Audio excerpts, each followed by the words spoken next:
Hey, thank you so much for clicking on this video. My name is Kaylee, and this is Read Rant Review, where, you guessed it, I read books and I do rant reviews, specifically of books that you guys have voted for. And this week, you guys voted for the book Bride by Hazelwood.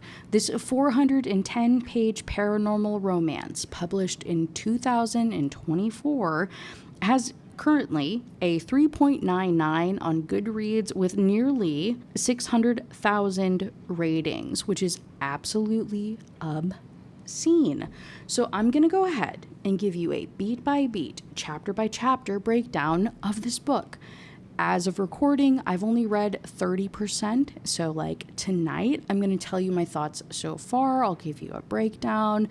I'll listen more tomorrow, record more tomorrow, edit it, and we'll see where we're at, and we'll like get a vibe for what's going on. You know what I'm saying? So I'm really, really looking forward to it. This seems absolutely crazy. I'm going to give you some channel notes. I'll read you the book description so that you know what we're getting into. I'll give you some content and trigger warnings so you really, really know what we're getting into, and then we'll dive right in. So in terms of like channel news, if you look in my description box below, there is a link for a brand new channel that I made, I think a week or two ago now. I made a gaming channel. It's so fun. I'm so excited. Currently, I'm playing Date Everything, where I literally date everything. It's so goofy fun. I get to flirt with like inanimate objects all over my house in the game. It's literally so good. So I would love to spend some time with you guys over there if you want to check it out. Like I said, that's the #1 link in the description box below. The other links are links to my Spotify and Apple podcasts, if that's easier for you to listen to these like videos and rants on one of those platforms. You have the link below. In terms of content and trigger warnings, the first one is, this rant will contain all of the spoilers. Like I said, I will be giving you a beat by beat, chapter by chapter breakdown. If you want to read this book, I highly encourage it. Go read it, circle back so we can gossip together. The second disclaimer being, this review is not for the author, friends, fans, family, stans, anything of the like, right? Inevitably, like I said, 30% of the way through the book, I don't know how I'll like it, but it doesn't matter. Don't make it weird, right? No matter what happens, I will be making fun of this book. I'm going to be cracking jokes. I'll try to enjoy it as much as I can, but it comes with the territory of watching something like this. So like, don't make it weird, okay? In terms of content or trigger warnings, according to Hazelwood's website. So this is not listed in the book, and nor is it linked, from what I can tell, at least like the version that I bought, the digital ebook version that I purchased. It doesn't have like a direct hyperlink to her website, at least in the very beginning, citing that that's where you go and find content or trigger warnings, right? Like I had to Google it and find this link. Death of several people within the context of a war between species, vampires, werewolves, and humans, is mentioned. Several mentions of blood, kidnapping, mild violence, poisoning and attempted murder, attempted kidnapping / harming of a child, she is unharmed, death of a parent, off-page in the past and off-page in the present. Oh no. Explicit and graphic sexual content, nodding, and the MMC's apparatus is not quite human, ? I don't like that. And then cursing and vulgar language. Okay, bestie, pop off. Thank you so much. So disclaimers out of the way, self-promo out of the way. Let's go ahead and read the book description, and let's see what we're working with. A dangerous alliance between a vampire bride and an alpha werewolf becomes a love deep enough to sink your teeth into in this new paranormal romance from the #1 New York Times bestselling author of Love Theoretically and The Love Hypothesis. Misery Lark, the only daughter of the most powerful vampire councilman of the Southwest, is an outcast. Again. Her days of living in anonymity among the humans is over. She has been called upon to uphold a historic peacekeeping alliance between the vampires and their mortal enemies, the wearers, and she sees little choice but to surrender herself in exchange. again. Wares are ruthless and unpredictable, and their alpha, Low Moreland, is no exception. He rules his pack with absolute authority, but not without justice. And unlike the Vampire Council, not without feeling. It's clear from the way he tracks Misery's every movement that he doesn't trust her. If only he knew how right he was. Because Misery has her own reasons to agree to this marriage of convenience, reasons that have nothing to do with politics or alliances and everything to do with the only thing she's ever cared about. And she is willing to do whatever it takes to get back what's hers, even if it means a life alone in Were territory. Alone with the wolf. Bum, bum, bum. I feel like that's how I'm supposed to read that. This book is so dramatic. It's so dramatic. It's absolutely a silly, goofy, hee hee ha ha time, even though it's not supposed to be, in my personal opinion. So again, like I said, if you loved this, that's so cool for you. There's definitely some times reading it where I said, oh my God, good, bad, or indifferent. You know what I'm saying? So take it as you will. Let's dive right in. So I won't lie. Obviously, I never do. We open with a prologue that makes no sense to me because we get the perspective of the prologue in chapter 4. So I'm not sure who we're trying to convince to continue reading the book. I'm not sure what outside perspective or additional information that we're supposed to gain from it, but that's fine. Whatever. The prologue is at a wedding. I don't even want to tell you the prologue because I feel like it spoils the story, so I'm just gonna skip it. So in chapter 1, Misery Lark, that is her name. That is the main female character. She is in a flashback of the past. Kind of recalling this time when she was 8 or 9 years old when she got sent away to go and live among the humans. One of the biggest political dynamics that we'll deal with this book is between the vampires, the werewolves, and the humans. And there's this really, really weird relationship between these three groups of creatures, right? And so part of maintaining this relationship, maintaining the peace, is you pretty much sell off one of your kids and you give a hostage to the enemy, and everybody just kind of exchanges a hostage so that we're all Gucci with the setup at the time, which is pretty alarming. And so our homegirl, Misery, she was given away to the humans at a very, very young age. Hostage negotiation tactic thing, right? So she goes and lives with them when she's 8 years old. The biggest issue is that the vampires are going extinct. And so rather than upholding the idea of a monarch society, they have a ruling family. And then also they don't really believe in monogamy. It's pretty much hook up with whoever you want to hook up with, try to have as many kids as possible to keep our race going. The werewolves have a very hierarchical, alpha, you know what I mean, rank system of who's in charge of things. And then you have the humans, just doing human stuff. After serving, I think it was 10 years as this collateral, she returned as a vampire, back to her people, but she was viewed as a reject because she had been living amongst the humans. As far as they're concerned, she's just a human person who had abandoned her vampire heritage, which doesn't make any sense because she didn't have a choice and she was forced into it, but whatever. So then she says, okay, well, completely screw all of you guys. I lived with the humans for so many years. I'm just going to go right back to it. I know their customs. I know what they expect. I'll continue to pretend to be human for X amount of years. Exactly what she does, right? So she leaves when she's 8 years old. She stays there for 7 years. She comes back, realizes it sucks, goes back for another 7 years.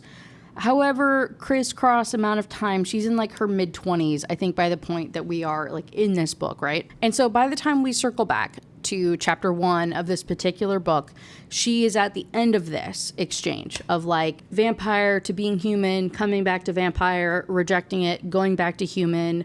The vampires come to collect and they say, hey, you owe us, you need to come home.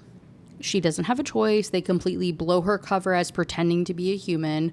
she shows up at her dad's office. He is like one of the like important vampire council people. And he says, hey, blah, blah, blah, blah, blah, a lot of explanation, a whole bunch of stuff going into the fact of, hey, you have maintained the treaty between vampire and human, but now you weren't my first choice. Don't you get it twisted. You were not my first choice, but now you will become the like treaty pawn piece between the vampires and the werewolves, and you will now go and marry the alpha werewolf guy. She pushes back, understandably so. She says, hey, I've spent my entire life being a pawn. You guys treat me like crap. I'm not accepted by vampires. I'm not accepted by humans. I definitely won't be accepted by werewolves.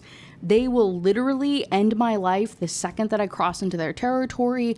WTF are you thinking? Blah, blah, blah, blah, blah. She absolutely refuses until her father tells her the name of her husband-to-be. He is a new alpha werewolf who has recently taken over the clan, and his name is Lowen Moreland. Lowen Moreland. Why would that matter? It matters because her best friend in the human world, like her BFF from a young age that she has grown up with, that she has like spent so much time with, who she has, you know, trusted and grown with, and they recently moved out of apartments from each other so they could have like more independence. Her best friend, Serena. Serena has recently gone missing, and in Serena's apartment, right, she broke into it because she was like, okay, what happened to my bestie? She breaks into the apartment. She finds Serena's cat, which actually plays a surprisingly large role. And she finds this really, really weird note that was very clearly written in Serena's planner and in a secret coded language that Serena and Misery had together. And in this secret language, it says L.E. Moreland. And her friend has been missing for like X amount of time up until this moment. So when she hears that her potential husband's name is L. Moreland, Misery says, oh my God, he's the person responsible for my best friend Serena missing. So yeah, this all sucks. Yeah, this is all complicated. However, I have to marry him to try to get to the bottom of my best friend missing. Okay? So that's what leads us into like literally chapter 4. All of what I just described to you is like what happens between chapters like 1, 2, and 3. She's being sold off, essentially, right? That sounds very, very vulgar and disgusting, but that's kind of what's happening, right? She's used as this pawn to link the humans, the vampires, the werewolves, whatever. So they end up having this like very complicated meeting. There's some arguments that happen. There's some like really sketchy kind of breaking out of like, you know, bickering, but everybody survives. Everything's okay. She does not meet her werewolf alpha husband homeboy until she's literally like walking down the aisle. And that's when she gets her first glimpse at him and she says, oh my God, he's so big. He's this like giant man. She's like 5'11" in heels, which again, I love so much. I'm so glad we're dealing with like whatever, right? I'm glad that we're dealing with not a little teensy tiny little petite woman, right? Like we're dealing with a like full-sized grown-ass woman. So cool. Love that so much for us. So she walks down the aisle and she goes and she approaches him and he says in his werewolf ways, he makes like some really grimace, disgusted face, and she says, oh my God, I must smell like garbage to him. This is so awkward. And then he like grabs her and like flings her against the freaking what's the arch at like a wedding thing? You know what I'm saying? Against the wall. A bunch of drama breaks out. There's almost this like all-out war. Everybody's cool. He ends up like cooling everybody down. They say, okay, great. They go on with the festivities. They get married. Blah, blah, blah. Again, bunch of drama avoided. Everything's cool. In the middle of their first dance, they're vibing, they're dancing. This is the first time that she's like seeing her husband face to face, that they're able to have a conversation. In one of his very first questions, one of his very first comments to her is, does your dad hate you? Does your dad want you dead? And I said, hello? Can you take me to dinner first? The answer is yes. Right, obviously, because her father like sent her to live with humans, and in that time when she lived with humans, she had like attempted assassinations against her, like at least 7 times. She stopped counting at some point, right? She has never been safe. So between getting like voluntold to go and live with the humans as a pawn, her to choose to continue to live with humans as this like pushback against the vampires, all the assassination attempts, and then now being, you know, quote unquote forced into this marriage with the werewolf, he says, hey, you want to explain that one? Like, why does your dad have such like an active hatred for you? Is he like trying to end your life? And she says, no, I entered this of my own will. I volunteered for this. This is for my people. And he says, oh, so you're like trying to die. Got it. Okay, I guess. I don't really know how else you're supposed to take that. So they vibe right on the dance floor. Not like that. They like slow dance. And then in the middle of like slow dancing and her being like, oh my God, I feel his heartbeat and the heat off of his body, she says, holy shit. There's this guy that comes up and he's like, bop, and like tries to stab her in the neck. Lowen grabs the blade with his palm and he's bleeding his green blood. By the way, werewolves have green blood. And obviously, vampire, intoxicated by the scent, but also intoxicated by the scent of this hot, burly man who's her husband. And he says, low. Or no, he's low. What does he say to her? What's her name? Misery. He says, misery? It's probably better if we don't see each other for a year. Let the drama cool down. She says, oh, okay. Like disappears into the shadows. What happens to the guy? I don't know, and nor do I care to reread it and find out. It's a bunch of drama, absolute insanity. Point being, he like saves her life immediately, and very clearly he's like trying to protect her off the bat, and is like more caring and loving and protective than her father ever was, or any of her people. And she's like a reject to the werewolves, but also inevitably she'll be like most accepted by them. You know what I'm saying? You can pick up what I'm putting down, right? You get what's happening here. Immediately after their wedding, she goes to her room, right? She got dismissed. He did the whole like up, down, go away. I have things to deal with. She goes to her room. She ends up pulling her mattress into the closet to go to sleep. She's a vampire, right? She's nocturnal. During the day, she passes the F out and she can't be in the sunlight. Luckily, at least in the vampire world, they put like special coatings on the glass of the windows so that it like filters out the bad things, but also allows them to still have sunlight. In this werewolf universe, that doesn't really happen because why in the F would it? You know what I'm saying?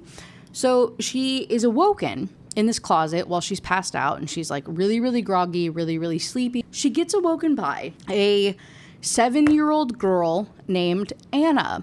She is Lo's sister and is very, very intrigued by her. They have this like whole back and forth. It's very cute. It's very awkward. This girl trying to befriend this vampire who doesn't know how to have friends, who does not know how to interact with children, who somehow thinks that this child is between the ages of 3 and 13.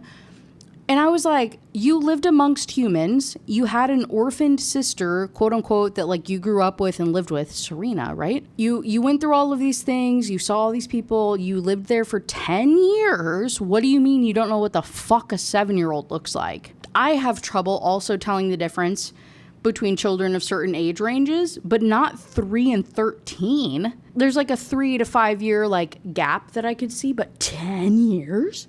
3 to 13, you don't know the difference? But you've lived with the humans for the last 10 years. Okay, weird. Anyway, so this girl comes in. Her name is Anna, and she like befriends her. She's super bubbly. She's super happy. And as much as Misery is miserable, she can't help but be excited and happy and like want to interact with this child, right? Eventually they're interrupted by another werewolf, right? This is like a werewolf child, and their interaction gets interrupted by her caretaker named Juno. Juno says, WTF, why in the F are you even bothering talking to a werewolf? You just need to mind your own business, Misery. You need to stay in this room for the next year and not talk to anybody. Don't engage with us. Don't talk to us. Don't acknowledge us. Don't like XYZ. Literally like This is your room. Stay in it forever. Screw you. You killed all of our people. Your people are a bunch of freaking murderers, XYZ, right? This entire like vitriolic hatred for Misery. And she says, okay, got it. I guess I'll stay here. In chapter 4, she has continued to stay in this house, stay in this arrangement, and over time, she gets watched constantly. Like, she has different guards and whatnot that are like standing outside of her room to make sure she stays there and guide her around and just kind of like hold her accountable, right? She's this dangerous weapon as far as they're concerned. This crazy, crazy vampire lady that at any moment could pop off and kill them all. So she has like a series of guards. Some of them are more friendly than others. One of the friendly ones, his name is Alex, and they have a little bit of like chit chat back and forth. He gives her some more information, and she continually tries to play dumb like as he's talking to her so she can gather more and more information. So she learns a little bit about their hierarchy. She dispels like some of the rumors and like, you know, like disbeliefs, lies that these people have of her people, and ends up like luring him into a comfort level where he reveals that Lo, the alpha of the pack, to her husband, is not in the castle that night. So he realizes that he like revealed too much information, gets awkward, runs away. She notes this in the back of her head, and so that night she grabs a bobby pin and she breaks out of the room, a skill that she learned from her best friend Serena. So she breaks out of the room. She goes with her little bobby pin pop, to break out of the room. That's how I imagine breaking out sounds, okay? Pop. She does it. She gets out of the room. She's going down the hallway. Her first idea is she's going to go into her husband's room, Lo's office, bedroom thing, to try and like find information on him. As she's going down the hallway, she gets confronted by another werewolf. His name is Max. He confronts her in the hallway and he says, "Hey, WTF do you think you're doing? You and your kind, you killed my mother, my brother, my father, my sister. I am an orphan now because of you." And he's like got this weird glazed crazy look over him, and she realizes that like she won't be able to talk herself out of this. The guy continues and he's like, "Yeah, I can't believe that Lo would marry you. He told all of us not to hurt you, and I just can't believe that. Like, he's a traitor. He's a traitor to our people to, like, not even befriend, but, like, to marry. I can't believe that he would marry a vampire, that traitor to our people." Lunges at her to attack her. She is able, again, she's a badass beezy. She, like, knees him in the balls. She like confronts him, throws him against a wall. She like corners his like throat against the wall, and she says, "I don't know who the fuck you think you're talking to, but I know it's not me," right? Doesn't say that, but it's the implication. In the middle of like confronting him, she like shows her teeth, like shows her like really, really sharp teeth. And in that moment, she gets like yanked back by hands that are 10 times stronger than Max's ever was. And she realizes it's Lo. Lo has miraculously showed up, and so he yanks her off of this werewolf and throws her against the wall, and he says, "What the fuck do you think you're doing?" She like looks around and she sees all these other wearers that have gathered around, and all of them are rallying behind Max, being like, "Oh yeah, it was so unprovoked. This crazy vampire, this is so insane. I can't believe she would attack him. Lo, you have to kill her. You have to end this. This is crazy. Why would she even be in this house?" And she says, "I don't know why he's lying. I'm cool if I attacked him and whatever. Like, I'd be honest about it. And you know what? I am. I did attack him. However, I did it because he touched me first. And, like, if we were honest about it, I would admit it, but I'm not cool with lying, so blah, blah, blah, blah, blah." Lowen, like, yanks her into his office down the hallway further, and then he says, "Tell me what happened." And it's, like, all, like, super, super close, and she's like, "Oh, my God, I'm so turned on, but yeah, he attacked me." It's so stupid. I even hate this so much. And he's, like, sniffing her. He like can't get anything done. He can't even have this like argument with her or this like confrontation because he's so much like sniffing the air around her and like so perturbed by how good she smells. Whole time she's thinking she smells bad. She's like, oh my God, he's smelling me and he thinks I smell like rotten eggs. I'm like, girl. Anyway, so he just keeps taking these like big whiffs. His pupils dilate and then he has to like collect himself. And so she's like, oh my God, I just smell so bad. He has to like consider what to do with me because he's going to eat me. And I said, girl, pupils dilating, he's gonna eat you in another way, but that's okay, I guess. Anyway, so they have this like confrontation. He pulls her into his office and he says, hey, girly pop. Hey, girly pop, what the fuck happened? And she says, oh my God, Max is gonna attack me. You're so lucky. Sassy, sassy, sassy, sarcastic girly pop. While they're in this room having this awkward tension, and by awkward tension, I mean the fact that the following line gets dropped, and I literally, when I heard it, I said, no, please. So you know what to expect, okay? See if I can find this. Yeah, he says, what I am worried about is my vampire wife will get her vampire. Is that how you're supposed to say it? I'm saying vampire, okay? Shut up. I don't care. Don't correct me. What I am worried about is my vampire wife will get herself killed. I'd have to bury her corpse in the raised bed under the plumbago. Plumbago? What is this word? Plumbago? What the hell's a plumbago? Old-fashioned term for graphite? What are you talking about? Duh. Okay, plumbago. In the next batch will sprout out ugly. I gasped theatrically. Not the plumbago. They're my sister's favorite. And she is very cute. He abruptly leans so close I feel his breath on my lips. Is that a threat? No. I frowned, bewildered. No. There was no would be a shame if something happened to her implied. Despite the fan fiction Max and Juno have been writing about me, I do not usually plot the demise of children. Plus, you're the one who decided I should be living here. His eyebrow lifts. I'm sure you have some excellent advice on where else I should house the daughter of the most powerful vampire in the council, who's apparently a fearsome fighter in her own right. Fearsome? I'm flattered for a non-wear. Still, he adds, a tad begrudgingly, like he regrets the compliment. I bet this man thrives on grudges. He has a questionable temperament, stern and autocratic, and I've always thought of myself too much of a survivor to be in any way mouthy, but here I am, nettlesome. What kind of paragraph was that I just read? Still, it feels like committing to the bit a little bit too much, giving me the bedroom next to yours. I'll decide what's too much. By all means, then let's embrace tradition. Should we slice my palm and drip some blood on the sheets, hang them from the public square? His eyes close briefly and he grits out, I doubt there would be any expectations of virginity on your part. Fantastic. I love surprising people. No, of course she's a virgin. Of course she's a virgin. Fuck. Dude, that's so irritating. Literally every single one of these. But she does go on to say, I see the confusion in his parted lips before he subdues it and shifts back to his default austere expression. It's amusing to me, the idea that someone who has skimmed a synopsis of my life would assume I've had any sort of romantic entanglement. With whom? A vampire when they only see me as a traitor? A human who would consider me a monster? There's some tension building, right? And he just keeps sniffing her and sniffing her and sniffing her and being like turned on, right? Lots of tension building. And then at the very end of it, she's like, oh, hey, before I go, though, I have a cat. He scowls. You have a cat? Yep.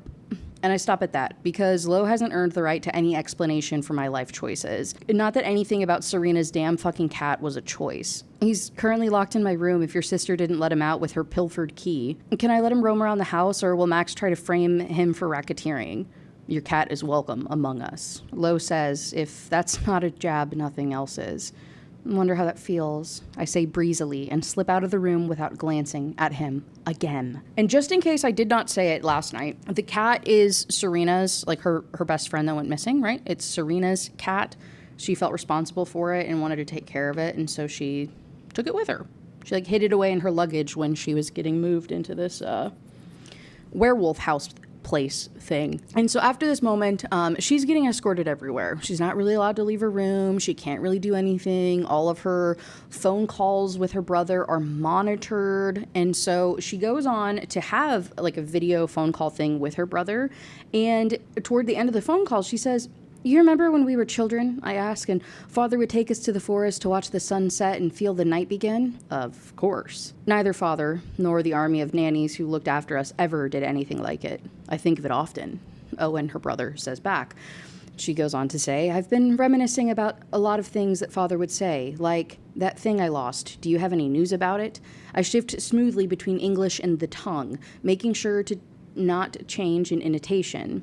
Mick's eyes glance up from his phone, more curious than suspicious. "Ah, yeah, you used to laugh for minutes and say..."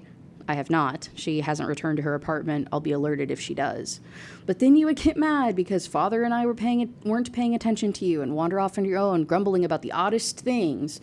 Let me know if that changes. Have you been talking with the Weir collateral? Has she mentioned anything about the Loyals?" He nods and sighs happily. "I know you'll never believe it, but I always say I have no contact with her, but I'll see what I can do. Father always said he loved you best, darling." Oh, darling, I think he loves us equally. And I thought that was really cool, I'm not gonna lie.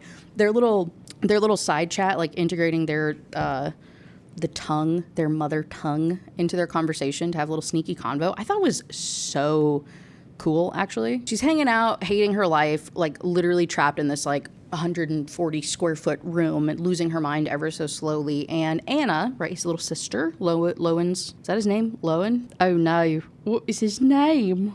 Why am I so bad at my job? Lo, right, Lo's little sister, she keeps sneaking in and hanging out with her. And that's like really the only contact that she really has with like the outside world.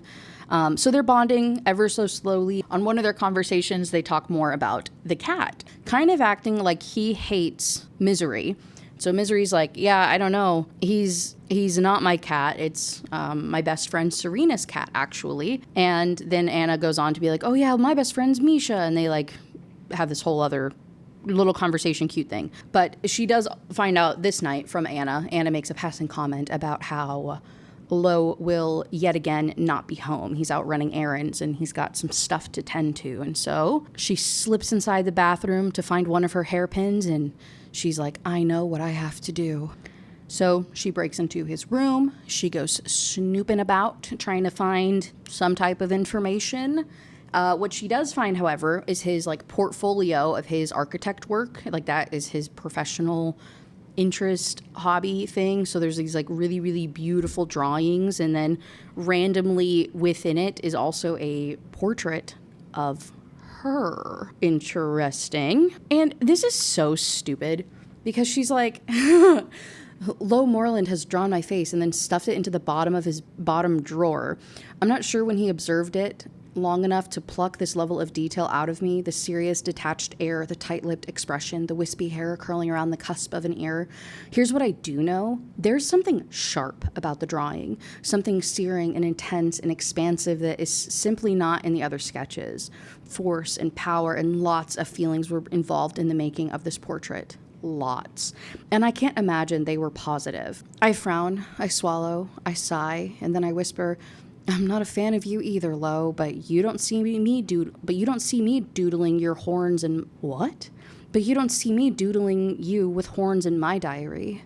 I fold everything back in the drawer, making sure it's exactly as I found it. And on my way out, I let my fingers trail on the bookshelves, wondering once more just how bad the next year with the Wares is going to get. She only got to stay here a year for this to prove that the vampires and the werewolves can live together. So she's literally just going to be trapped in this room, locked away like, not Cinderella, Rapunzel, for a year. After she's done snooping, she goes back to her room. She's vibing, hanging out. Vampires, nocturnal, makes sense. She sleeps during the day.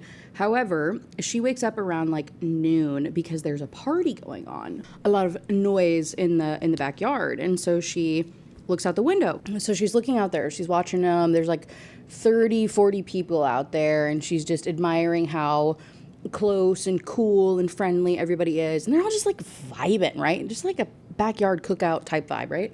But as she's watching them, she sees Anna. It keeps an eye on her, And Max, the vampire or the werewolf guy who like attacked her the other day in the hallway, she sees him approach Anna and then like guide her into the woods. It's kind of creepy. And Misery is like, oh fuck no, right? She gets like bad vibes from this. Runs downstairs as fast as she can. Runs outside. Again, keep in mind, vampire. She doesn't like, burst into like glitter or something when she steps into the sun, but it does hurt her. And also in the daytime, they're just kind of like groggy, just kind of like tired and weird. And so this means a lot that she's able to like bust through these doors, makes a run for it, goes outside to try and protect Anna. She does. She like, everybody's freaking out and she hears all this commotion and she's like running through this party to get into the woods to get Anna and Max. As she goes up there and she confronts him and she's like, you put her down right now. And he says, no, who the hell do you think you are? And she says, no, seriously, put her down right now. And he doesn't. And there's a whole bunch of commotion and a fight breaks out and she like passes out. What the hell? Passes out. She wakes up in this room with Lo. There's Lo, his like seconds, which is like his second in commands. Like he has, I believe 12 of them, they said. They're pretty much like his, like a council almost. So she's in this room with all these people and Max, understandably, he's kind of like tied up or whatever because they're like, what the hell?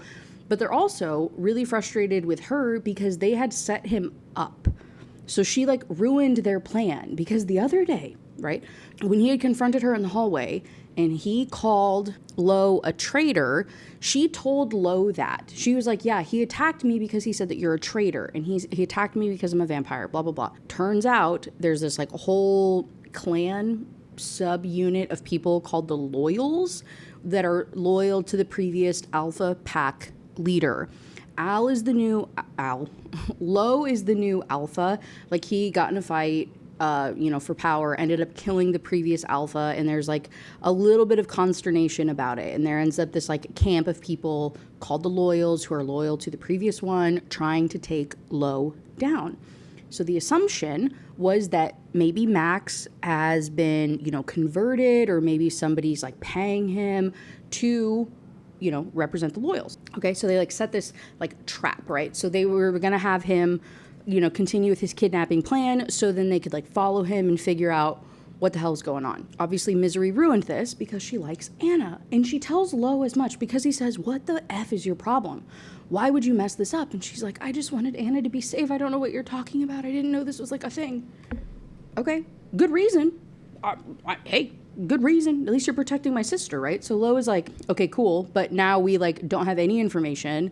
Max is like a pretty young guy. So he's like freaking out and crying and he just wants his mom. And there's a bunch of threats being made. And the like second in command and like these other guys, they get mentioned quite a lot. It's Cal. He's like really, really nice to Misery. He's one of the guards. And then Alex is the other nice guard who talks to her quite a bit. He's afraid of her, but he's nice and he answers her questions and they bond over like tech coding stuff, right? So these two are like BFFs with her as well, I guess three.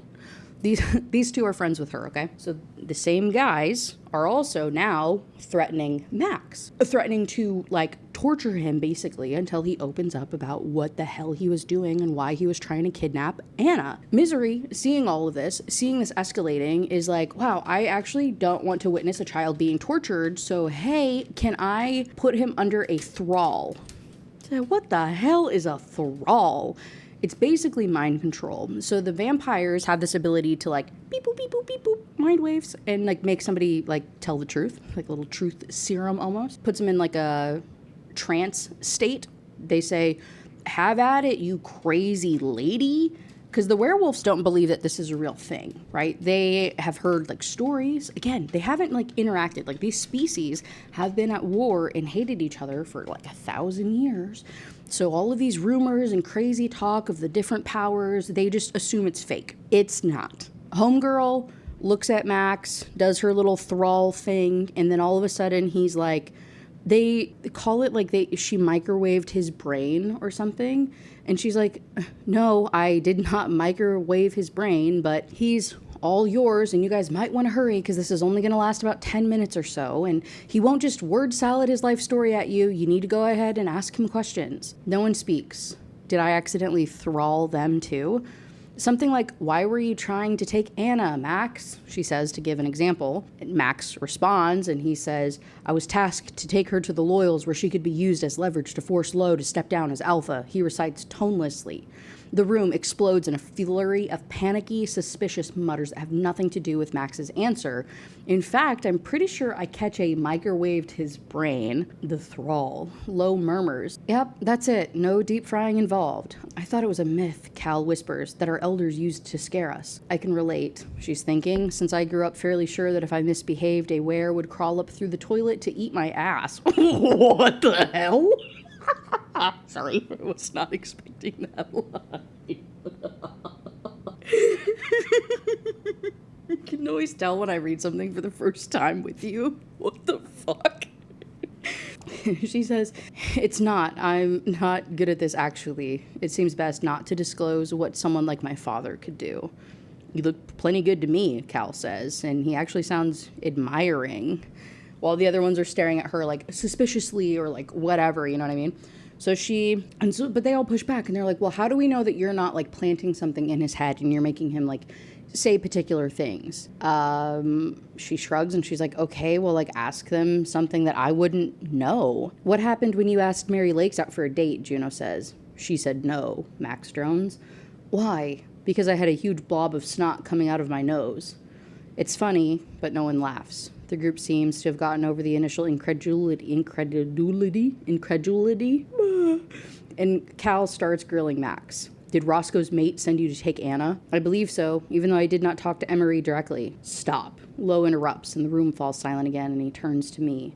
My breath catches as his arm reaches inside the hoodie he put on me. His palm briefly fits on my waist and then moves north to brush against my breast. And oh my God, what? He slides his phone out of the inside pocket and pulls back. Hold on. How? You're wearing a hoodie. He reaches and hold on. What are you talking about? He reaches inside the hoodie he put on me. His palm briefly fits on my waist and then moves north to rest against my breast, and oh my God, he pulls his phone out of the inside pocket and pulls back. What kind of... Did he go from the top of the hoodie and like down? Where is this pocket at? What are you talking about? Anyway, so he says, okay, take her to her room, please. Like, get her out of here and then go check on Anna and make sure that she's okay. Aye, Captain. And she ends up following one of the other, like, guard people out. And she says, I hope I didn't get you in trouble, but I saw Max take Anna, and I know you guys don't believe me, but he attacked me, so no one doubted you. He says kindly, and I look at him. Lo sure did. Lo knew Max attacked you first. He's very good at smelling lies. Oh, as in literally smelling? Mick nods, but he doesn't elaborate. He knew Max was up to something. He knew it had to do with Anna and wanted to get as much information as he could out of him. It's a tightrope to walk for Lo. He won't go about interrogating every person he doesn't like, or he'll be the same as Roscoe toward the end. But the Loyals have been hurting their own, and they must be stopped. He seemed ready to let the others torture Max. That was a show, meant to scare Max, and it would have worked. We all could smell it, but you did make it easier with your... Just promise you won't do it to me, okay? You were scary in there. I would never. You're my most beloved jailer. And they have a little bit of, like, back and forth about where customs and, like, vampire customs and whatnot, and... He makes a comment about mating bonds are the core of every pack, but I don't think it's wise for me to discuss where customs with you, especially if you're chatting with your brother in a language that no one else speaks. Oh, shit. It's not. I missed home. I wanted to hear something familiar. Did you? We come to a halt in front of my door. Mick opens it and gestures me to step inside.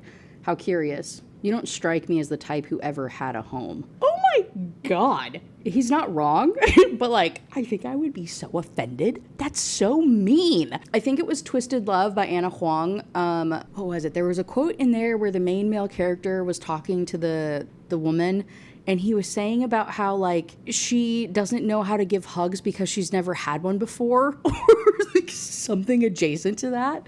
I was like, oh my God. It's just like so rude.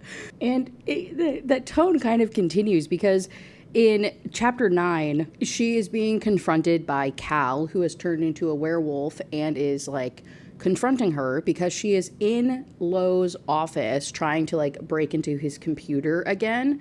And so he turned into like a werewolf to like, you know what I mean, scare her or whatever.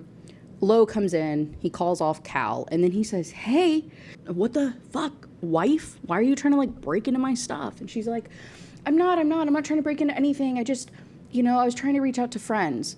And he says, Misery, you don't have any friends. Oh my God, again, so rude. And so he like grabs her away from the computer and he calls Alex in, right? The one she's kind of been friendly with. They bonded over coding earlier in the book, calls him in to to look at the computer and see what she was doing. Because obviously she was like trying to hack into it and try and get information. And so he calls Alex in there to undo whatever the heck she was doing, or at least like trace what was going on. And they like admire each other's like coding and knowledge. Like Alex and Misery have this like bonding moment. I don't know. Don't ask me. I don't care.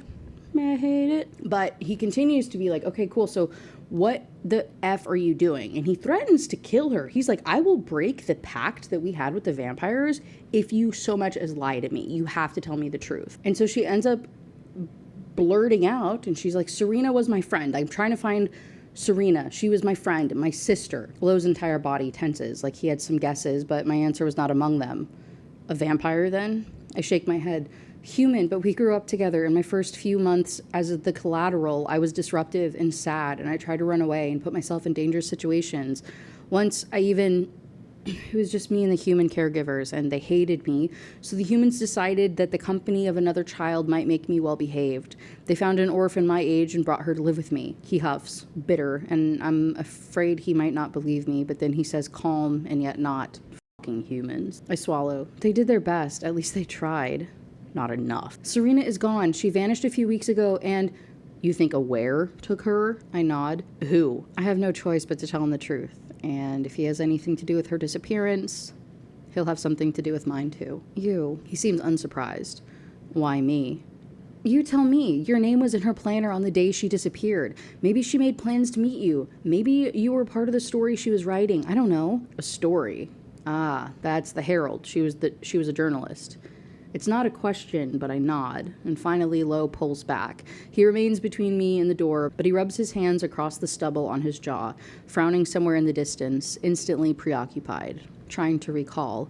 If he's faking the confusion, he's a good actor, and I cannot begin to guess why he would lie to me. I'm stuck here for the next year with limited and highly supervised ways to communicate with the outside world. He could admit to running 5 drug cartels and hijacking Air Force One, and I would have no way to warn anyone. It's a huge gamble, giving yourself as collateral, marrying me, all because someone wrote my name in a planner. I bite my lower lip. My best friend, my sister, is gone, and no one will look for her if I don't, and the only thing she left behind, the only clue, is a name, your name, L.E. Moreland. Lo! The door bursts open, and I expect Alex or Cal or an entire pack of rabid wolves coming to butcher me, not a plaintive, where were you?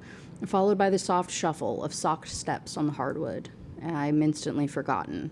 Lo drops to his knees to greet Anna, and when she wraps her slim arms around his neck, his large hand comes up to cradle her head. I was talking to Misery. And so then he and his sister have a little bit of discussion, and he's telling her to go back to bed. She doesn't listen, and he says, Liliana Esther Moreland, come here at once. It's an order. Anna. That's why I said Anna earlier, because I guess like Liliana. Anyway, Anna stamps a kiss on Lo's cheek, mutters something delighted about how prickly it is, and then slips out in a flurry of blue and pink fabric. My eyes stay with her, and then on the ajar door, long after she disappears. Dizzy. I feel dizzy. Misery? I turn to Lo. Anna? I swallow because no, that's not the right question. Instead, Liliana? He nods. Esther. L.E. Moreland. I had no idea. Lo nods again. Eyes somber. Misery. You and I need to talk. What the hell? What do you mean?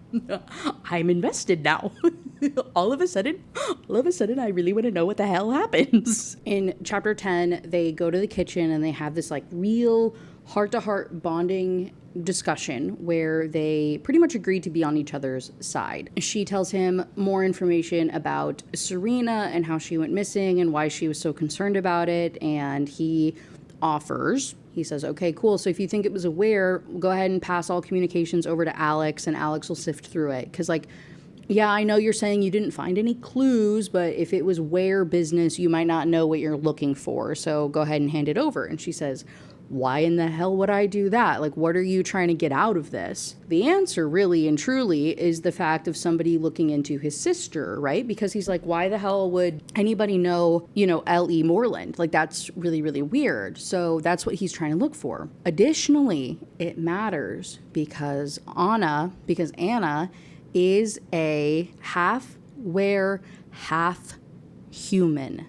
It should be impossible. That shouldn't even have been able to have been a thing, but it is. And so upon Anna being born, there was always this concern, right? It was his mom's, I guess I should clarify, they're like half siblings. His dad was a werewolf, right? And his mom was a werewolf. He died, his father died when he was young. And so then the mom was working for Roscoe. She did some human wear stuff, and then she ended up having this human man's child. So the issue is that if Roscoe found out about this half were, half human kid, he would inevitably try to kill Anna. And so that's why he went out of his way to go and kill Roscoe. It wasn't even to really become the alpha. It was really just to protect his sister. And so now he's kind of saddled up with this crazy job and just doing everything that he can to be a good leader and to be a good brother and to be the good person and different than the way that Roscoe had treated everybody, right? Very noble cause, very martyrdom, right? So she has this realization of holy shit, werewolves and humans can't have kids. That's crazy. Now I understand why you want to protect your sister so much, and you want to find Serena because you're worried that maybe she knew also, right? So now the question is, who else knows about Anna's half and halfness, right? Okay, cool. So they're going to team up. They decide that they're going to trust each other. They don't really have any other choice. And Lo reveals that he can smell changes and fear and all that other stuff. And so he's like, I don't think it's any of my seconds. It's none of the people in my inner circle at the very least. I said, okay, cool. So then our next goal is just to figure out what in the heck is going on. They talk a little bit more. She shows him the burn that she got from her running into the sun to go and save Anna earlier in the day, and gives her a little ice pack. And they have this again moment of just building tension between them that gets interrupted because Anna has a nightmare and comes running downstairs. Chapter 11, she is working with Alex, and she still finds it so funny how scared he is of her. And Juno, she was one of the initial werewolves, right? She was watching Anna, and then she was one of the ones that was punish her, she tried to attack Max. Apologizes. She says, hey, my bad, sorry, I read the room wrong, it is what it is, my bad. Gives her a little bit more information about how, Lo never had his own life, and he was forced to challenge the old alpha very, very early in his life. And we're getting close to the full moon, right? We're 3 days before the full moon, and so the guards tell her to not leave the house. But on the night of the full moon, Anna comes to visit her. Lo is out handling business, and she's just lonely, and she's sad that she can't go and celebrate this whole full moon thing with the other werewolves. And so she hangs out with Misery, reading books, vibing, braiding each other's hair, just having a good time with the kid, And Misery has a knife under her pillow, and she's ready to fight anybody that tries to hurt this little girl. A couple hours later, Lo breaks into the room, super angry, super pissed off because he's been looking for his sister everywhere and had no idea where she was. And he's like, I was ready to kill everybody. You have no idea, blah, blah, blah, going on, threatening everything. And as he's kind of ranting, she's realizing that there's some crusted blood on him, and it just smells like there was a fight of some sort. And so she says, was it the Loyals? You were gone for a while. Regular internal pack business. Then a meeting with Maddie, the human governor-elect, and several vampire council members, including your father. Yikes. His lips nearly curl into a smile, but his expression remains grim. Maybe he went to vampire territory and managed to see his mate.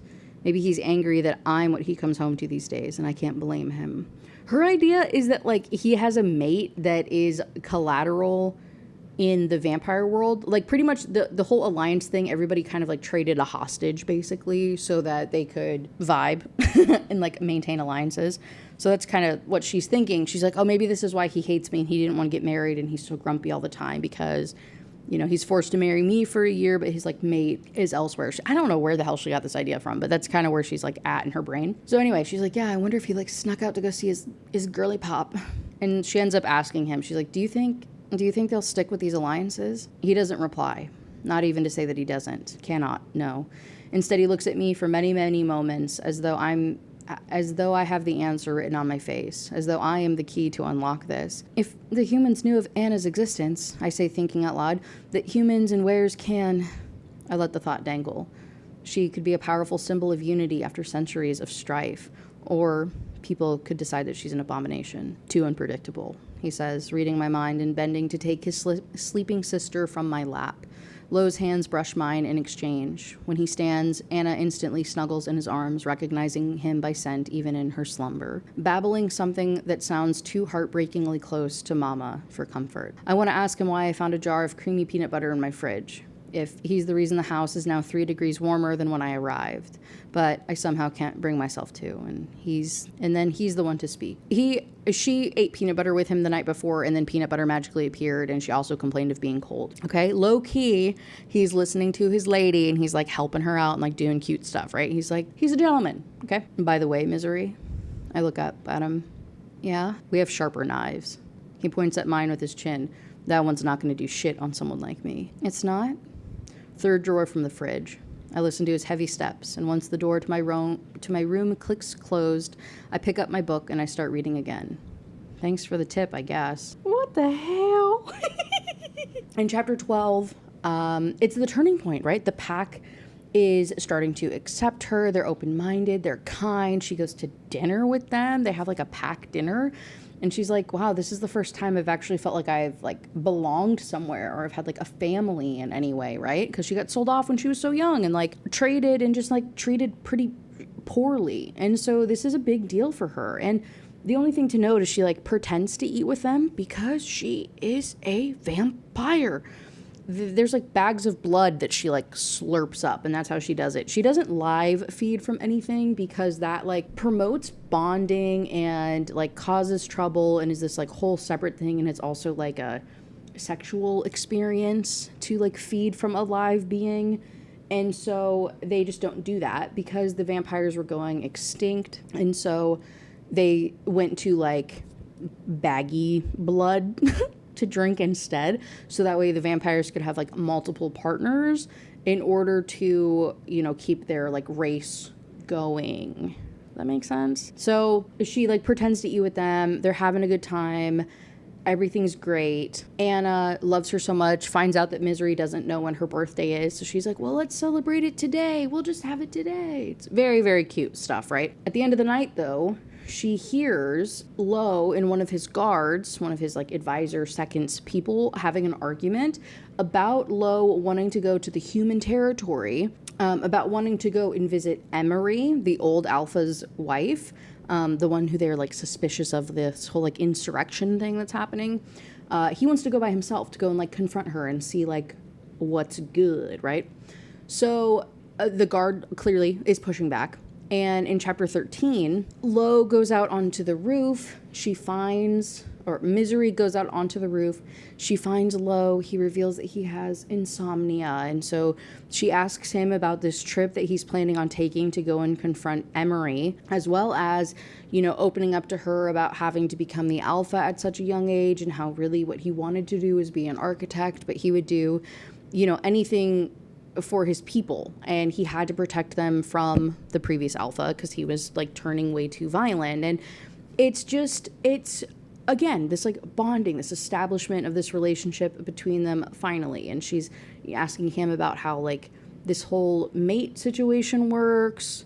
She tells him about her feeding, of the whole feeding thing, and the whole what I just explained to you about these vampires not like feeding from each other because it's like a sexual experience. And they end up talking about feelings, and she's like, I just don't really know how to have them. I've never really had to confront these things, but I'm trying really, really hard. And it's cute. And so they end up deciding that she's going to go with him to go and visit Emery. However, if she comes, she will have to be marked to like alleviate suspicion, right? If they're going to go and see these other werewolf people, they're going to have to make it very clear that they are actually partnered and that this is like a successful bonding and he's, you know, being like a successful alpha, blah, blah, blah, like whole political nonsense, right? They're taking their private plane to go out wherever the hell Emery is, and it gets a little intimate because again he's like, hey, you need to smell like me so that nobody is suspicious, and they need to know that you're with me because you're a vampire. If they smell that you're a vampire, it's vampire fireball, it's gonna go sideways. So I'm just gonna have to like get up all in your business real quick. And she says okay. So he starts to like get up all in her business and like kisses her, and he's like rubbing himself all over her, and she apologizes for her scent. And he finally admits to her, and he's like, no, I love the way that you smell. It's a real problem, actually. And she's all turned on, and now he's like, yeah, and now you smell like you're mine. And she's like, oh my God, it's so hot. Chapter 15, they go and meet Emery.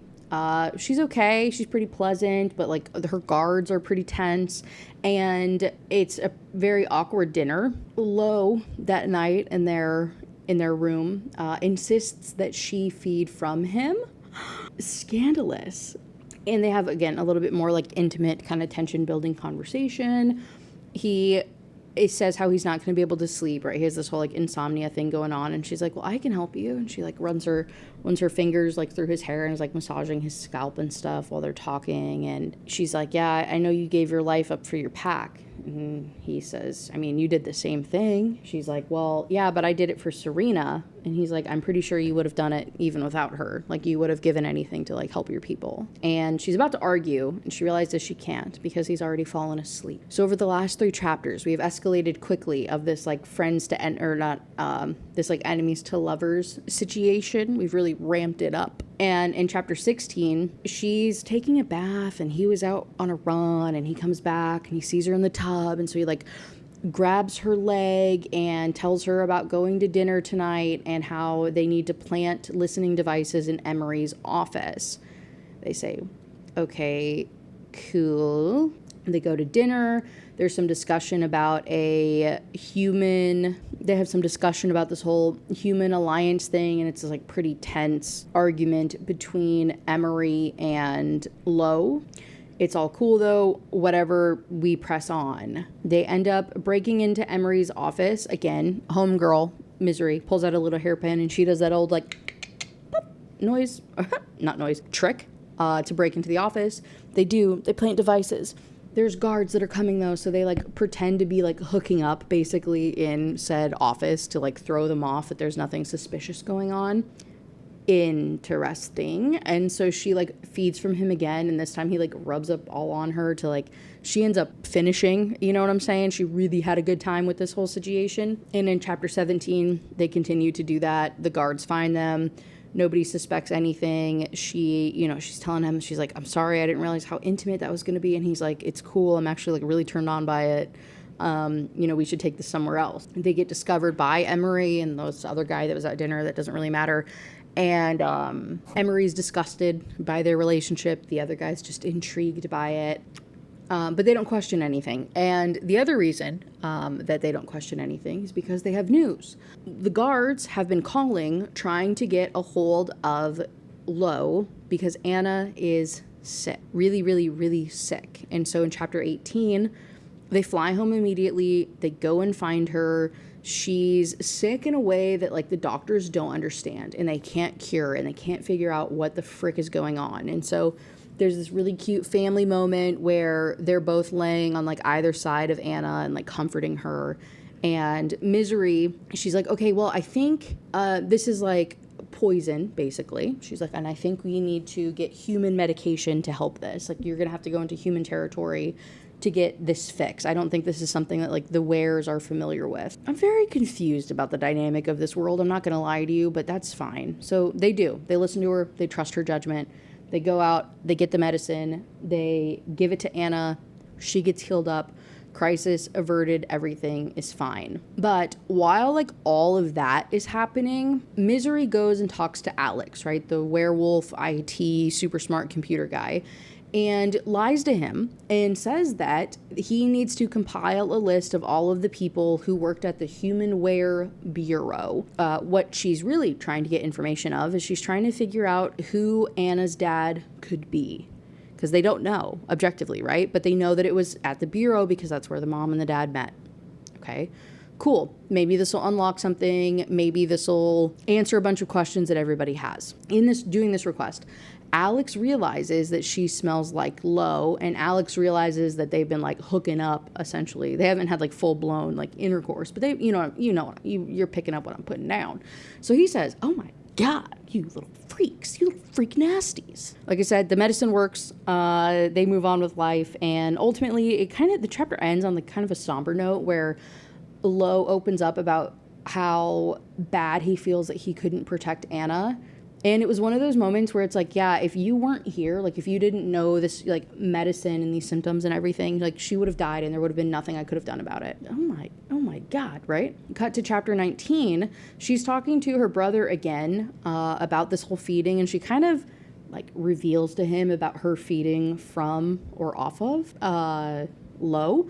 And her brother says, "Oh, that's like viewed as defilement by the wearers. Like you better not tell anybody about that, let alone like especially our father. You need to keep that like a secret because, as stated earlier, feeding from a live thing isn't just about feeding. It's not viewed just negatively. It's the whole like bonding thing and like encourages a bond between them, and so it like makes it really, really weird and complicated." I say, "Aye, Captain, I won't tell him a thing." Her and Lo continue to talk. He reveals that he knows that she had Alex looking up Anna's father. He says, "Why didn't you tell me?" He's not mad. He's just like, "I think it's a good idea. I just don't know why you're not being like honest with me." She's like eating peanut butter while they're talking, and he like wipes it off of her chin, and it's this like reoccurring thing between the two of them. And then she starts to pass out. Like she like goes all loopy and crazy and is just like out of it. And turns out she got poisoned. Assumably, like I said, I'm only in chapter 20 right now, but I'm going to assume that this is what happens, is that peanut butter, remember I mentioned it earlier, she had the peanut butter that just randomly appeared in her room the one day, and we were like, oh my God, I bet he's just being such a sweetheart. He's just like really caring about her. That's so awesome. I'm pretty sure that shit was poisoned. I'm pretty sure there is, in fact, somebody in the ranks trying to poison these people. The question is, why? I don't know. In chapter 20, Misery is passing out, right? She's like in and out of consciousness. She's not feeling good. She's like hearing some random voices, and she's hearing Lo talking to the doctors and how he's like refusing to leave her side and just like wanting to take care of her. And also overhears that he has sent Anna away to be in this like safe hiding place, because obviously there's some this is not the correct way to say it, but there is some fuckery afoot. Misery like wakes up. She's still weak because it's like middle of the day, but she's like all of a sudden she's like better. She's just like Gucci. And she tries to go outside, like leave her room. And when she does, there's this giant wolf there. Turns out it's Lo. He like guides her back into the room, takes her back into the closet so she can hide out of the sunlight and go back to sleep. And she like lays on him, and they like cuddle up in wolf form. Cute. In chapter 21, in these like fits of in and out of consciousness, Misery ends up having this like flashback of when she and Serena's anger about this like collateral system thing and how horrible it was, and like how could you treat somebody that you loved that way. And the anger she never really understood, but all of a sudden she is, because she like has somebody that she cares about now. Like she really is starting to realize how much she loves Lo and how much she just wants to like protect him and be around him and like keep him safe. And in present day, she wanders downstairs and she finds him talking to his seconds, right? His seconds in command. I have to keep clarifying that because seconds is such a stupid way to refer to these people, in my opinion. And she goes down there and she finds him. He smells her. Dismisses them, talks to her. You know, he like apologizes for not being able to protect her and how hard it was for him to let other people touch her to heal her, and how he feels so bad. But also there's no evidence that Emery is the one who poisoned her or poisoned Anna, and he just doesn't know what to do, and he doesn't know who's behind all of this. Okay, it's kind of a lot to take in, but got it. She's like, it's okay, don't worry about it. And then they go upstairs. He like draws her a bath, and they end up like doing some things with some hands in some places, and she like feeds off of him, and it's this like very intimate moment. And she's like, okay, and they like, I think they kiss. Is this when they kiss? Yeah, they kiss for the first time, and it's the first time she's ever kissed anybody, and it's kind of awkward at first, but they like they work through it. They figure it out. Cool. Making out. He puts his fingers in some places, and she's like, let's do more. And he says, no, I can't. You don't understand. She says, okay. And it gets interrupted by her brother calling. Her brother FaceTiming her, saying that somebody broke into Serena's apartment. Oh, shit. At the same time, he's like, telling her all this and telling her that she needs to come back and that there's all this craziness going on, and they're on FaceTime. And Lo pops his head into the picture, and he says, she's mine to take care of. Owen, the brother, right, clocks immediately that there's like a connection between these two, especially after the conversation that he had with Misery previously about the whole biting thing. And he's like, oh my God, you little freak nasties. But also, Misery, I'm really glad that you're okay and you're making the most of this like collateral situation happening right now. Like I'm glad to hear it, actually. In chapter 22, we get a big breaking news that Alex was able to find some news about Serena. She was going to be interviewing a guy named Thomas Jalakis, who was part of the Human Wear Bureau. Okay. Lo and Misery are looking at this guy, and they realize how much he looks like Anna, and they're like, holy shit. I wonder if this is her father. And they find out that he had died in a car accident 2 weeks after Serena had disappeared. And so they're like, okay, that's a lot. This is weird. And she gets really scared that maybe Serena is dead and that like she got killed for, I don't know, revealing that he was either Anna's father or maybe there's something else going on. Like this is just like such a strange situation. And, Lo comforts her and he's like, hey, people specialize in making it look like people died. Like she could still be alive. And maybe this is completely unrelated. Like you don't know this.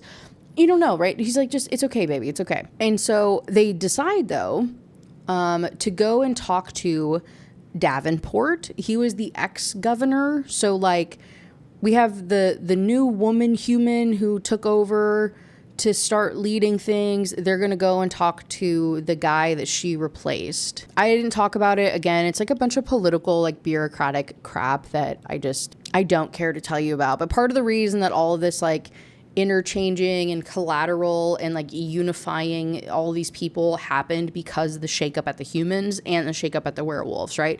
Him becoming the alpha and then this new woman replacing Davenport, who had been the governor of this like human aspect of this story, populace, whatever, for so long. So that's why all this is like happening currently, right? So they say, okay, well, Davenport was technically the guy at the time, so let's go and talk to him. We'll figure out what the hell's going on. Okay, cool. They talk a little bit more. Again, more feelings come up, right? She's finally kind of, again, more admitting to herself about how important she feels to him and how much that she enjoys his presence and he respects her and puts her in like first place when she's been treated like in second for her entire life, and how big of a deal this is for her. And they go upstairs, like gonna bang maybe, and it goes back to the whole thing. Like now we get to complete this idea of like, no, we can't, baby, because there's some other stuff going on. She's like, I don't know what you're talking about. And then she like feels his junk, and instantly she says, got it. We are not compatible. That shit is crazy. And you're thinking, Kaylee. I said this during the dinosaur video too, where you guys are like, Kaylee, what's his peen look like? And I said, you sicko fuckos. Of course you want to know that. Hold on. Ew, I let go of his vein with a wet pop. Ugh. Let me find. Hold on. Okay. Sorry. Going like 0 to 100 right now. So his hand comes down to guide mine lower on his until we reach the base. His cheeks are flushed, head tilted back. I don't immediately understand, not until his soft skin changes. Something inflates under my palm. Lowe's hand closes around mine, pressing it there, circling the swelling protuberance. Like all he wants is for it to be enclosed, held within something.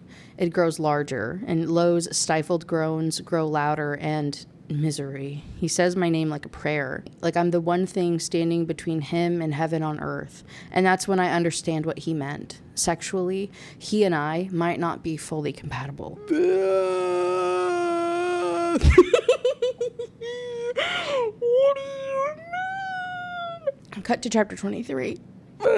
They're arguing about what gift they're going to bring to this Davenport guy. Like, neither of them like him. Neither of them want to go and do this dinner thing. Again, we're dealing with this, like, yada, yada, bureaucratic crap, political crap. Nobody wants to ever actually do these, right? But she's realizing in this, like, bickering and picking out this gift that she's having fun. Like, she's genuinely having a good time. And this is the first time that she's ever, like, enjoyed someone's company other than Serena's. And this is, like, a huge deal for her. And it's so cute and awkward and, like, you know what, it's just adorable.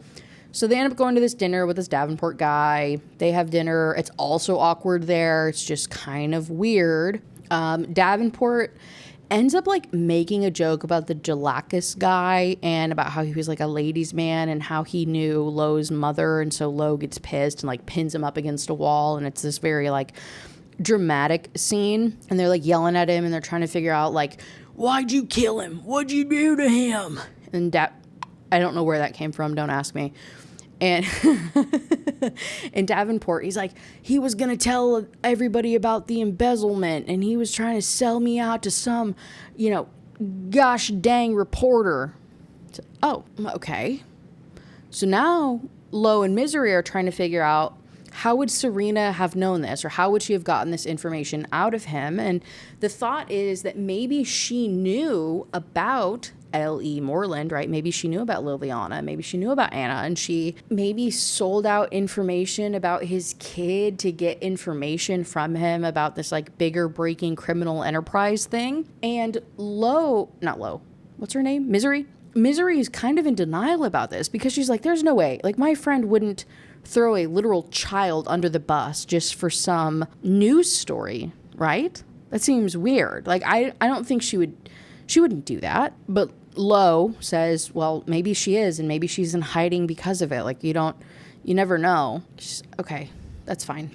During this time, they make a drive to go to vampire territory to go and visit her brother Owen, to kind of get him caught up on stuff, figure out, like, if any other news that he has, and just, like, information sharing across the board. And she, like, this is what I mean. This is so stupid. So they go and visit her brother. Her brother is keeping an eye on the Ware collateral. Her name is Gabby. She's, like, having to stay in the vampire territory as part of this, like, swap allegiance thing that's happening. Gabby's the one that she thinks is Lowe's mate. Again, I cannot fathom where she got this idea from at all. But they show up, she talks to Owen, they have, like, a bonding moment. She's like, oh my God, I actually, like, really did miss you. We really are close. And Owen reveals how he's going to try to overthrow their father and take over the council, because their father, low-key, high-key, kind of sucks, and he's wanting revenge for the way that his father treated her. And it's cute. We got cute little sibling bonding building. Gabby, again, turns out, hey, nobody's surprised. She's not actually Lowe's mate. She's just some random lady. So they have a bit of conversation, and Misery realizes how much Lowe is, like, disconnected and doesn't even know what she's going to college for. And this is so strange. I'm like, God, girl, how dumb are you? What do you mean? His eyes would dilate every time he smelled you, and you thought you smelled like rotten tomatoes or eggs. Rotten tomatoes. What the hell? Or rotten whatever. She cannot read a room at all. Like, to save her freaking life, this woman cannot read a room. Cut to chapter 25.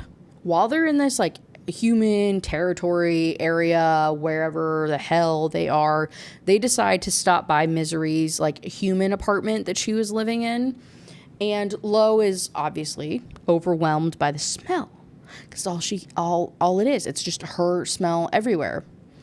And finally, she asks him pretty directly of, hey, why was she chosen as collateral? And Lo says that she like volunteered to do it. They end up kissing and whatever. He like confirms to her that whatever she heard was a lie and that no, they're not actually mates. And so she's like, oh my God, I'm so glad to hear it. Let's make out. You know what I mean? So they start kissing and then they go on to like have spicy time. And let me pull this up for you, you little freaky deaky indoor dorks. It's a shout out for anybody on my gaming channel. I got called a freaky deaky indoor dork by a fucking fireplace. I'm not unpacking it more than that. Again, link in the description if you wanna go and watch me get embarrassed. Zuko from Avatar: The Last Airbender called me a freaky deaky indoor dork. You know how upset I am about it? I'm actually still bitter about it like a week later.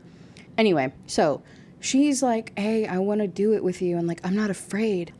We could try. I'm not afraid of your... He laughs unsteadily against my throat. You don't even know what it's called. What does it matter? Am I wrong? You don't know what you're asking for, do you? Just tell me then. I'll know. And a knot. It's called a knot. Say it, Lo. Please. Sorry, let me take it from the top. What was it last? Was it the dinosaur book? No, it was the gargoyle book. Sorry, that was really intense to address you in such a way. It was the gargoyle book. The gargoyle had a knot, and I said, oh my God, we're gonna have to like, this is our first like foyer. That's not it. This is our first adventure into the Omegaverse. I'm gonna have to read some Omegaverse stuff. And here I am, the next week, reading some crazy Omegaverse alpha shit with a knot. So you're welcome. If there's anything that I do, I deliver, okay?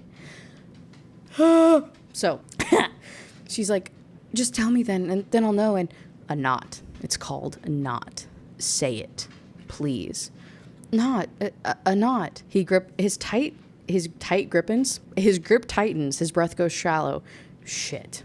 Oh, what? I think I'd like to hear you say it again. Ah! I do. Just because he asked, he clutches my hips as though he likes the encore even more.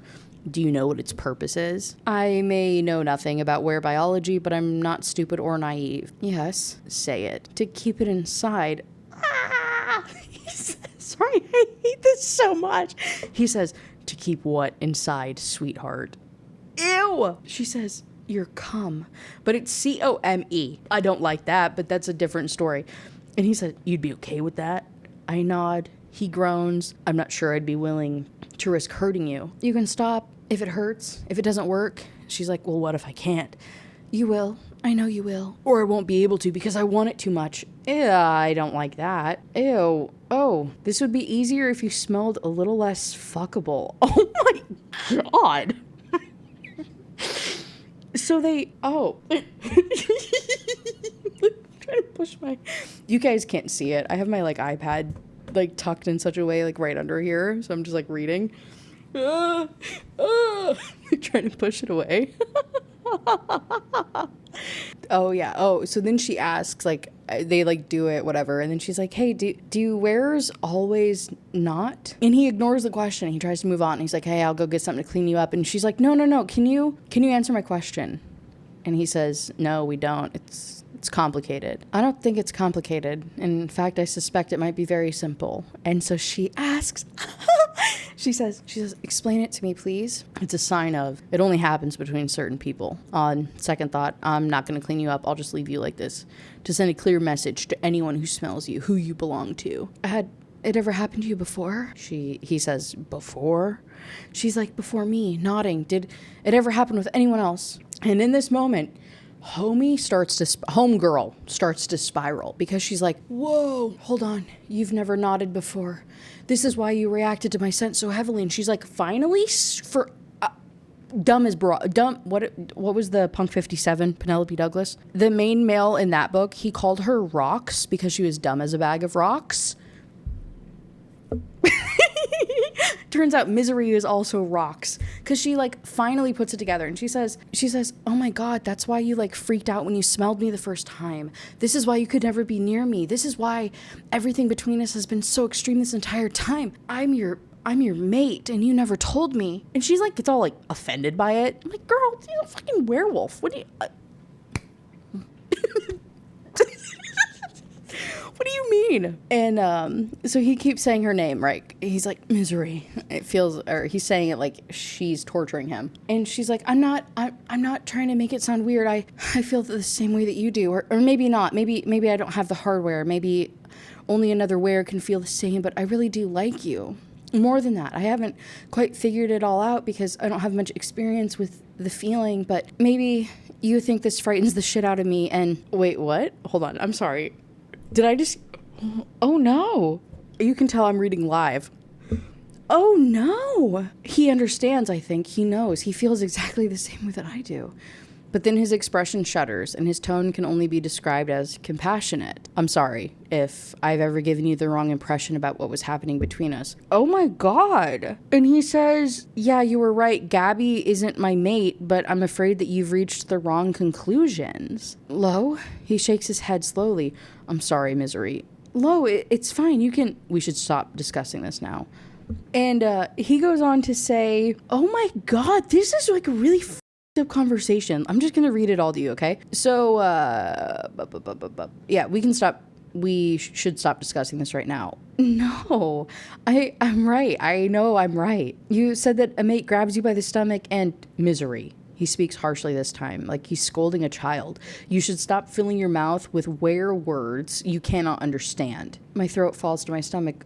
Lo, it was a mistake telling you about the concept of mates. His voice is detached, like he's reading from a script and sucking every emotion out of his performance. It's not something any non-wearer can fully comprehend, let alone a vampire. Pyre? But I understand how appealing it might be for someone who struggles with belonging. Oh my God, that's so rude. What? Misery. He sighs again. You have been abandoned and mistreated your entire life by your family, by your people, by your only friend. You're fascinated with the idea of eternal love and companionship, but that doesn't reflect what I feel for you. You're just trying to push me away. Tell me that you're not in love with me, I challenge. Tell me that you don't want to be with me. He doesn't miss a beat. I'm sorry. I think you're very attractive, and I enjoy spending time with you. His voice almost breaks. I enjoyed you, and I wish you the best, but he shakes his head. I open my mouth, hoping for a good comeback, only to find that I cannot breathe. And then the worst of it happens.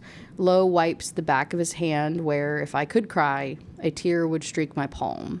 Or a tear would streak my cheek. The pain of his rejection is a fist around my heart. I see this was a mistake, but it's for the best. You don't want to be tied to someone like me. You should be free. And from now on, you and I should probably be apart. Apart? I can find another place for you to live. You're getting the wrong ideas, and I frankly don't want you to. A phone rings. His eyes dart away, annoyed, but when he steps back from me, it's a reprieve. I stare down at my feet, tuning out the conversation that ensues, trying to breathe through the crushing cold lodged behind my sternum. And he leaves, because he has to go and deal with business, and he says that somebody will be there shortly to collect her and bring her back to the Were territory. Oh, no! Oh, no! In chapter 26, she's just like, it's literally like 5 paragraphs. She's uber depressed, and it's her like first heartbreak, and she's so sad. And the one guard shows up, Mick. I don't think I've really said his name directly any time, really. He was the one that took her up to her room and indicated that he knew that she and her brother were having like more than just homey talk, you know what I mean? Like home, like HOME-Y talk. It's that guy. And so he comes to collect her, and instead of just like taking her home, he like injects her with something, and she passes out. And as he's passing out, he apologizes. Oh no. We only have 3 chapters left. She wakes up in chapter 27, but she wakes up to somebody shaking her. And it's a very familiar shaking and like shit talking to get her out of her sleep. And it's Serena. She comes to, and it's her best friend. They're like locked in this little dungeony jail cell together, and Serena reveals that she's been there for 3 months, 2 weeks, and 4 days. She's been like marking on the wall, you know, like the days of 5 grouping. Misery, half groggy, half whatever, is able to like fling herself up to hug her friend and say how much that she missed her. And she's like, I can't believe you're alive. I'm so happy we're here together. This is so weird. Like, I don't even know how I got here. Like, what's even happening right now? Turns out that Mick guy that I mentioned earlier that drugged her, also dropped her off like a sack of potatoes down here in this holding cell, we'll say, for lack of a better term. I say, oh my God, this is a lot. This is pretty crazy. So they're in here together, and they end up, you know, yapping a little bit, and they're talking about how she's married now, and Serena's like, oh my God, you look so great. This is awesome. You know, they're catching up. They're having a banter. It's cute. It's friendship. I love it, right? Again, I say this in all these books. I love when there's female friendships. I love that so much. In the middle of them talking, one of the guards opens the slot of the door and like puts a little baggie of blood through it and says, hey, this is for the vampire. Suddenly, Serena, she says, yeah, Misery's not feeling very good. She's not doing well. I think these drugs are like about to kill her. And the guard says, well, that's above my pay grade. That leech, you know, pretty much like she deserves to die. Serena says, she's vampire royalty. I don't think your boss would really want vampire royalty to die now, would they? And Misery is just staring at her friend, and she's like, what the fuck is happening? Why are you saying this? All of a sudden, the little slot opens more, and there's a different guard now addressing them and saying, what's the problem? What's wrong? Long story short, she tries to like thrall the guy. It doesn't work. He gets pissy. Serena ends up able to like grab his hand and like breaks one of his fingers or dislocates it or something. I don't know. Long story short, he ends up unlocking the door to like, I don't know. So they like bust out. They like bust out of this room, and in that moment, Misery realizes it's a high-rise, one that's very familiar because I grew up in it, and it's the nest. It's what they call the like little vampire hideout area, like where they all live or whatever. I nod slowly to Serena when Serena asks if it's the nest. I nod slowly. When I look behind me, I see the door where we just exited is painted the same color as the wall, near perfect camouflage. I don't get it. Bob was aware, right? I didn't get it wrong, did I? I shake my head. Bob's blood pumped much faster than a human's, and he definitely wasn't a vampire. So we have were guards, and the Mick that brought you here was aware, but we're in vampire territory? Like, how? Like, I don't know. This is so crazy. Serena's like, we can figure it out later. Doesn't really fucking matter, actually. Until we get out of this place, until like we can figure this shit out later, right? Like, let's just get safe and get home. And so as they're about to, right, they're making their way down the hallway. Stop, a voice says from behind us, a very memorable one. Fear creeps up the back of my neck. I spin on my heels to find it's her dad's like bodyguard, second in command, like boss lady. She's the one who initially found Misery at her like human job in chapter 1. She's confronting her again, and she says, I'm gonna need you to come with me one last time, Misery. Oh no.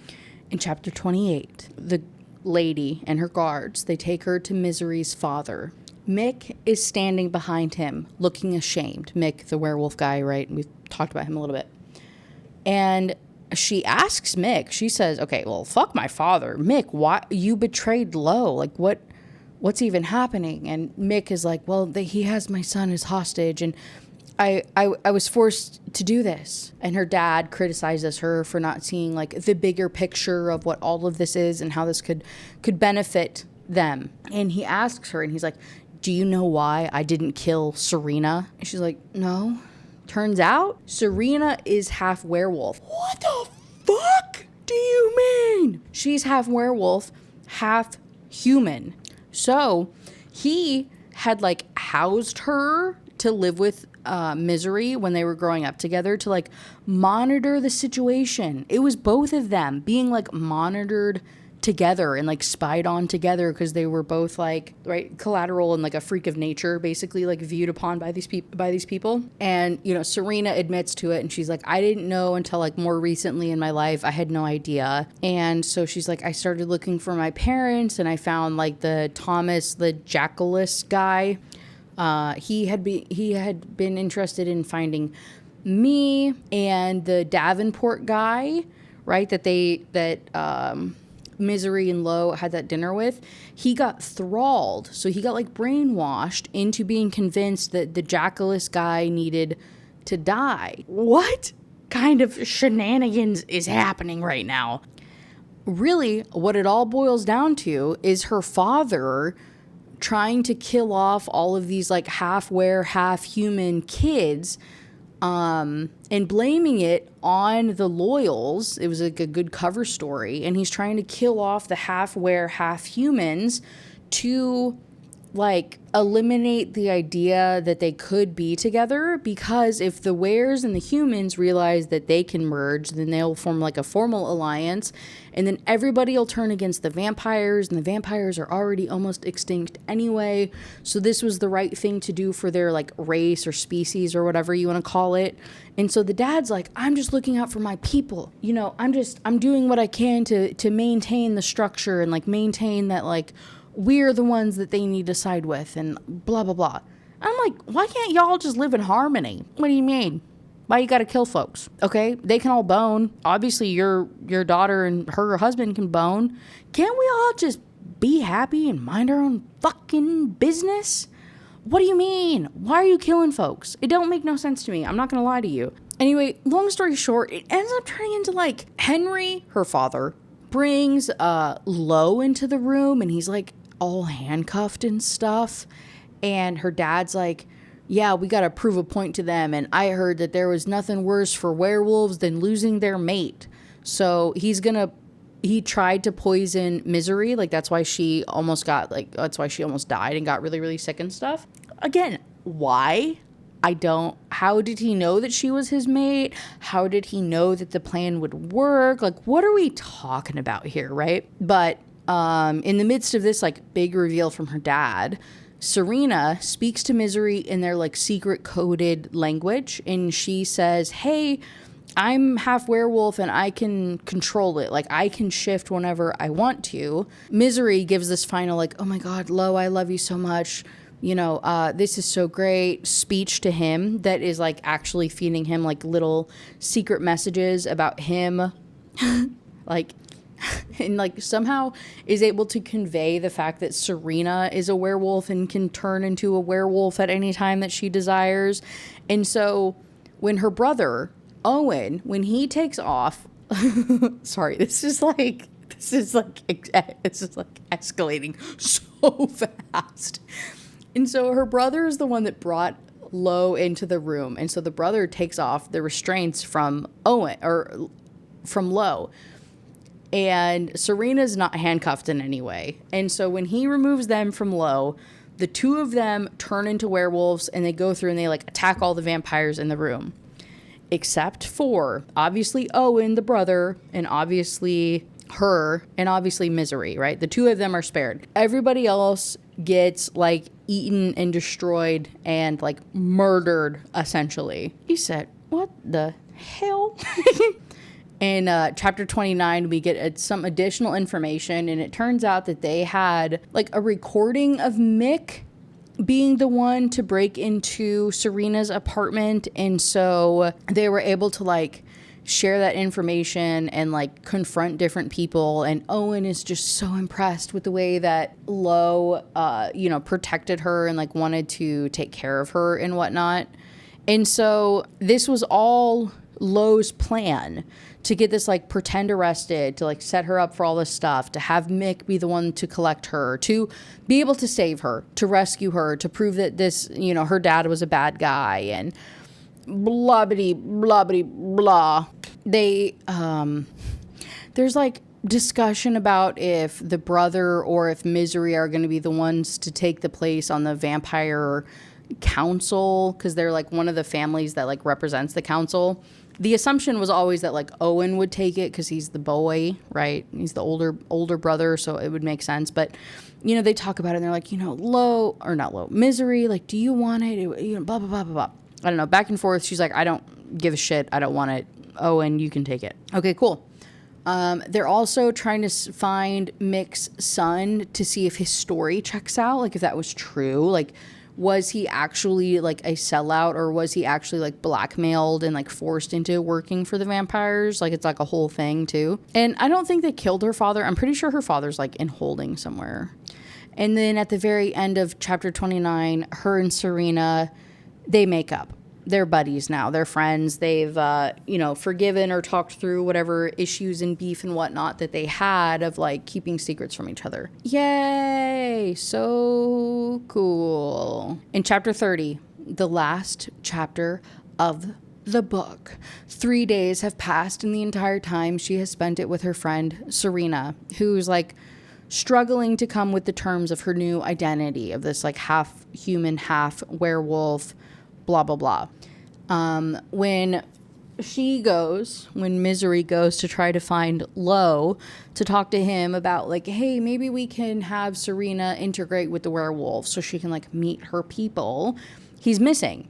And she ends up talking to Owen, and she ends up finding out that they're all meeting to discuss this whole collateral idea that like, hey, if we're going to have this allegiance, right, again, we have the new werewolf leader, we have the new human leader, and now with Henry, the father, being taken down and Owen stepping up, her brother stepping up to lead the vampires, let's all be buddy, right? So they're all going to meet up, have this conversation, and the idea is that like the collateral program will be not demolished isn't the right word, but it'll end. So everybody can just like go home and be chill and stop killing each other.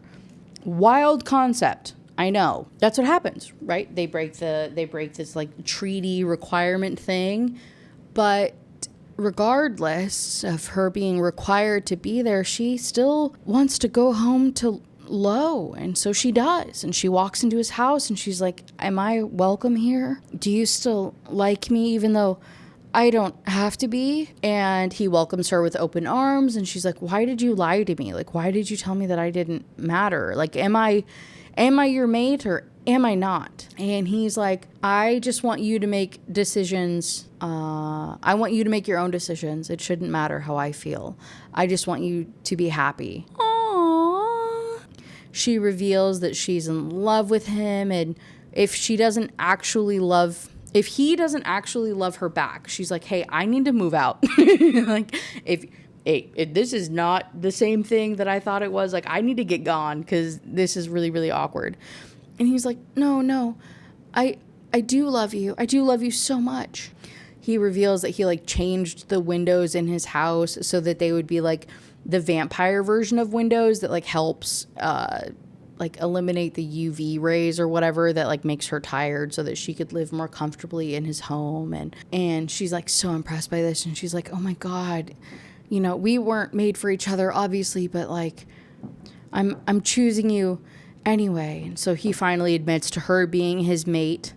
And, she's like, I love you so much. And she insists this time that, like, he doesn't stop when they're, like, having intimate time. And he's worried that he'll hurt her. And she's like, yeah, but I kind of hurt you when I bite you. So, like, maybe low-key we're both kind of into that. And so the book ends with them, like, boning, and it gets extreme, and she passes out from like the ecstasy of it all, and she wakes back up, and he's like comforting her and like like stroking her hair or whatever, and they talk about where he'll bite her to give her the like mate bonding bite thing that the were people do, and so people will see it. So they're gonna do it on her neck so that people will see it when she wears her hair up. And then she's like, yeah, do you want me to bite you back? And he says, yeah. And then she bites him in the shower, and then they like bone again. And the book ends with them boning yet again. And the epilogue ends with them decorating Anna's room in this like big reveal that he's finally happy. He being Lo, obviously. Lo is like living his best life and he's so happy and everything's like so great. And then one of the guys that they met when they went to Emery's place, the guy that was like kind of talking mad shit to them or whatever, turns out that guy is Serena's dad. Does it matter? I don't know. It is what it is, my guy. So yeah, that was Bride by Allie Hazelwood. I don't think I have any words. It was interesting. It was kind of boring. It was kind of fun. It was different. I'm confused about a lot of things. I was intrigued by a lot of things. I liked the banter. The main female character annoyed me, but I also liked her and related to her a lot, but also she would say some dumb shit that made me want to not like her at all. So like, you know what, this is how I feel. I don't think that the werewolf and vampire and human dynamic really played very much into this book, so I wouldn't necessarily, honest to God, other than the nodding thing and other than these like, I suck your blood, they're like, what do you mean? The paranormal aspect, I guess, like, didn't really play a huge role in this story.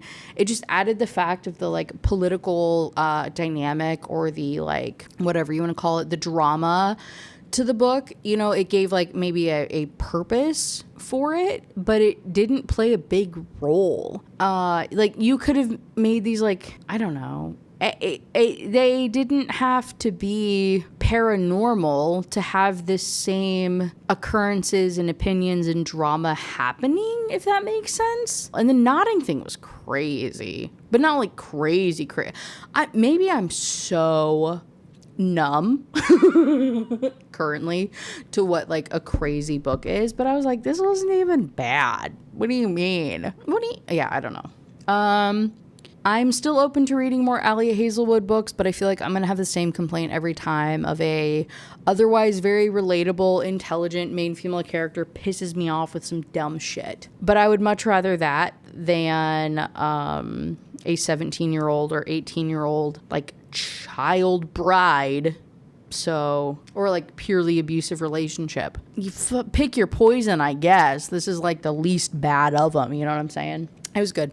No complaints here, I guess. It is what it is. I see why people like it. Like I said, I would read another by her. I don't know if I'd give this like a 4-star. I'd probably give it a solid 3 though. Wasn't bad, wasn't great. Just a thing. So thank you so much for watching. As always, I appreciate you so much. I'm so glad that you're here. I'm so glad that you're hopefully subscribed, and if not, I hope you do. I hope you like this video. I hope you comment, give me some, what are your thoughts? Did you like this? How do you feel about Allie Hazelwood?